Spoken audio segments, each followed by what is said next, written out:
गावामध्ये गावकरी म्हणून मिरवण्याचा स्वॅगच वेगळा। गावची यात्रा आहे म्हटल्यावरती चुलीवरचं मटण बनणार नाही शक्य आहे का? आमच्याकडे आज चुलीवरच्या मटणाचा बेत होता। मी मात्र आपलं थोडंसं सॅलड बनवून दिलं।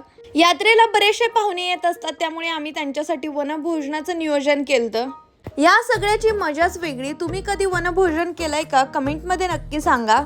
दिवसभर सगळ्यांच्या गाठी भेटी जेवण चालूच होतं। थोडेसे सीताफळ तोडले आणि गावी असल्यावरती मी नारळ पाणी पिणार नाही असं शक्यच नाही, कारण की इतकं ऑर्गॅनिक आणि प्युअर कुठेच मिळणार नाही। इव्हन मी पुण्याला सुद्धा येताना आठवड्याभराचे नारळ काढून घेऊन येते। सुपारीच्या झाडाच्या काही सुपाऱ्या आम्ही काढून ठेवल्यात, आता त्या वाळवणार। चुलीवरती भाजलेल्या भाकरीचा पापुडा खाण्यात मजाच वेगळी, आणि त्यात मटण म्हटल्यावर वा वा। संध्याकाळी जेवण केलं, यात्रा संपलेली, त्यामुळे पुण्याला निघाले। उद्यापासून आता पुण्यातलं रुटीन बघा, तर भेटूयात, बाय।